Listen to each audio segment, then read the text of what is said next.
जी, इमरान खान और बुशरा बीबी नए तोशाखाना केस में क्या पेशरफ्त हुई है। इंतज़ार हुसैन पंजोता साहब इस वक्त बाहर आ रहे हैं। जी, इंतज़ार हुसैन पंजोता साहब बताइएगा, आज आप नए तोशाखाना केस में पेश हुए, क्या दलाइल दिए, क्या पेशरफ्त हुई है आज के केस में, बताइएगा।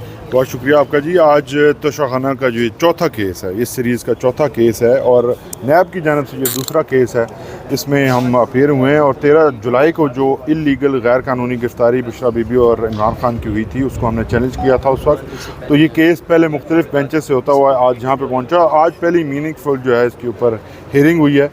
ऑनरेबल कोर्ट ने मुख्तलिफ सवालात किए जिसका हमने जवाब दिया, और इसके अलावा ऑनरेबल कोर्ट ने नैब को जो है वो नोटिस जारी किया है अगली जुमेरात तक के लिए कि आप अपना जवाब लेके आएँ और बताएं कि किस तरह से आपने ये सारा अमल जो है वो किया। कि पहले जो है एक केस के अंदर, इसी केस के अंदर यानी तोशाखाना के इल्ज़ामात के ऊपर आप सज़ा दे चुके हैं, ट्रायल उन्होंने भुगत लिया है, 14 साल की सज़ा हो चुकी है। तो अब फिर किस कानून के तहत जो है आपने इनको गिरफ़्तार किया और जो है वो आप अब दूसरा मुकदमा कायम करना चाहते हैं। ये गैर कानूनी काम है। गैर कानूनी इस तरह से है कि जब किसी शख्स के ऊपर एक ट्रायल, एक मुकदमा, एक रेफरेंस फ़ाइल हो जाता है तो अगर उसको सज़ा हो जाए या उसको बरी कर दिया जाए डिपेंडिंग ऑन द एविडेंस जो लाया जाता है, तो उसके बाद उन्हीं इल्ज़ामात को दोबारा से ट्राई नहीं किया जा सकता। ये ना किसी दुनिया की तारीख़ में आज तक हुआ है, ना पाकिस्तान की तारीख़ में हुआ। जब भी इस किस्म की कोई टेक्निकल चीज़ों के ऊपर गलती हो जाती है कहीं,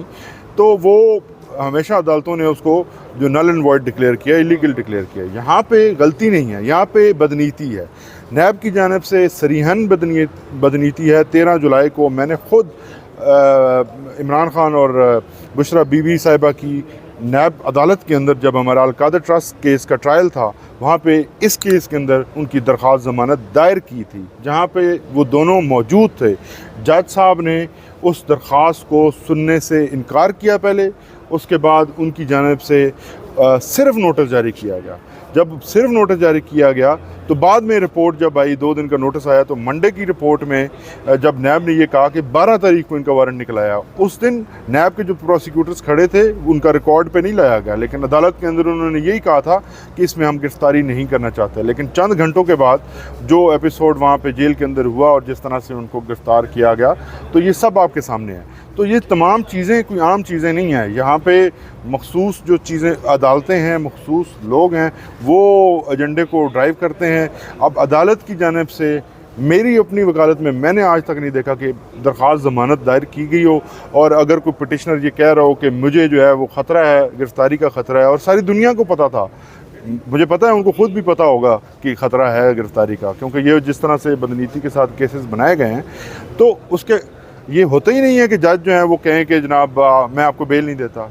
ये तो एक रिलीफ है, ये तो हर शहरी का हक है। जो शहरी अदालत के अंदर पहुंच जाता है तो अदालत तो कभी दरवाज़ा बंद नहीं करती। लेकिन यहाँ इमरान खान और बीबी साहिबा के ऊपर इस केस के अंदर जब उन्होंने हमने बेल फाइल की तो बेल को एंटरटेन ही नहीं किया गया, सिर्फ सिंपल नोटिस भेजे गए, और अगले दिन जो है वो नैब लेके आ गया कि जनाब हमने तो 12 जुलाई से इनका वारंट जो है वो जारी कर दिया।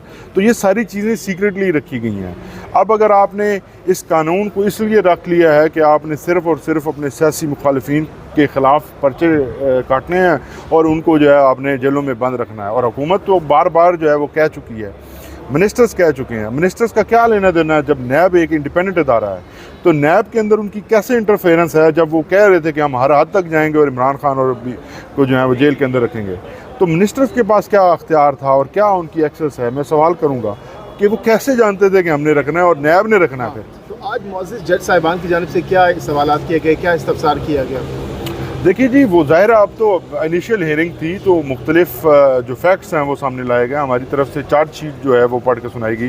जो पिछले केस का चार्ज था उसके अंदर तमाम चीज़ें जो हैं वो अभी भी वही हैं। यानी इल्ज़ाम ये है कि आपने अपनी अथॉरिटी का मिसयूज़ किया और आपने गिफ्ट्स लिए और उनकी कीमत जो है वो कम लगवाई। अब इस इल्ज़ाम के ऊपर वो एक मुकम्मल ट्रायल भुगत चुके हैं और उसकी 14 साल सज़ा भी हो चुकी है और उस सज़ा को सस्पेंड भी किया जा चुका है। जब अब वो सस्पेंड हो गई है, नैब ने उस केस के अंदर जो है जब उसकी सस्पेंशन ऑफ सेंटेंस हुई थी, सज़ा सस्पेंड हुई थी, तो नैब ने आपके सामने जाके उसको रेजिस्ट नहीं किया था क्योंकि एक गैर कानूनी एक ट्रायल हुआ था। अब फिर से आ गए उसी काम को लेके। तो ये कितनी दफ़ा, अगर 108 तहफ़ थे तो 108 में से 58 सिर्फ खान साहब ने रखे और 44 ताए वो थे जिनकी वो उनको पेरिशेबल कहते हैं कि जो ख़राब होने की चीज़ें थी, जैसे कि कोई फल फ्रूट वगैरह थे। तो 44 वो आइटम्स हैं और 14 जो है वो दूसरी आइटम्स हैं जिनकी कीमत पे की गई। तो यहाँ अगर इस तरह से चलेगा तो इस हिसाब से तो ये 58 केसेस बनाएंगे। नोटिस जारी कब तक, किस तारीख को? अगली जुमरात के लिए। अगले जुमरात। तो ये कब तक वाइंड अप हो जाएगा ये केस? कितना इसको जो है ना, देखिए हम उम्मीद करते हैं कि अगली थर्सडे को इसके ऊपर फैसला हो और पता चले कि ये मतलब ये जो गिरफ्तारी है इसका स्टेटस क्या है। अच्छा, इससे पहले वाली समाअत है जस्टिस आमिर फारूक साहब ने सुनी और साथ है समन रिफत थी, तो इमरान खान साहब ने अदम एतमाद किया। आज नया बेंच बना है, तो आपको लगता है कि इस नए बेंच से इमरान खान साहब को रिलीफ मिलेगा और जो फैसला आएगा उसको माना जाएगा? देखिए हम रिलीफ जो है वो एक इम्प्रेशन है कि ये रिलीफ हमें मिलेगा इसलिए हम उधर जाते हैं या उधर जाते हैं। हमारी डिमांड एक है कि इंसाफ हो। अगर इंसाफ और कानून के मुताबिक हमने कोई जुर्म किया है, यानी इमरान खान ने कोई जुर्म किया है, तो वो खुद कहते हैं। 2 दिन पहले खान साहब ने कहा है कि अगर मैंने कोई जुर्म किया है तो फिर मुझे सज़ा दें। लेकिन ये जो इस तरह से पॉलिटिकल बुनियादों के ऊपर झूठे केसेस बनाए गए हैं, इद्दत केस आपने ज़िंदगी में सुना है? आप भी रिपोर्टिंग करते हैं, कोर्ट्स में जाते आते हैं, आपने कभी सुना है कि इद्दत केस इस तरह का घटिया केस बनाया गया? आपने कभी सुना है कि साइफर जैसा केस बनाया गया? आपने कभी सुना है कि एक केस के ऊपर मक्खी के ऊपर फिर मक्खी मारी जाए?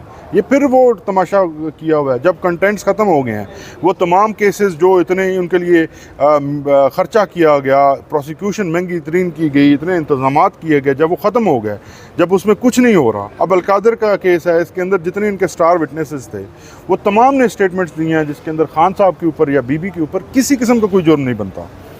इनके स्टार विटनेस थे परवेज़ खटक। ये प्रोसिक्यूटर खुद उठ के बाद में जो है वो कहते हैं कि इनको हॉस्टाइल डिक्लेयर करें। किसका ना ये कैसे कर रहे हैं? क्योंकि इनके पास कोई सब्सटेंस नहीं है, कोई एविडेंस नहीं है। जब एविडेंस नहीं है तो फिर झूठे केस की एक और फहरिस्त जो है वो आ जाती है। अच्छा, और वक्त देखेगा कि ये जो जिन्होंने ये झूठे इल्ज़ाम लगाए हैं, अब तो जज साहब के रिमार्क्स आपके सामने आए हैं कि कम से कम शापर ही चेंज कर लें कि जितने झूठे मुकदमे हैं उनमें नीले रंग के शापर ही के अंदर एक्सप्लोसिव्स क्यों मिलते हैं। तो ये तमाम झूठे केस हैं। अब अहमद जंजुआ इंटरनेशनल कोऑर्डिनेटर, आप जानते हैं, सब जानते हैं, यहाँ जितने रिपोर्टर्स हैं सब जानते हैं क्योंकि वो उनकी कोऑर्डिनेशन का काम है।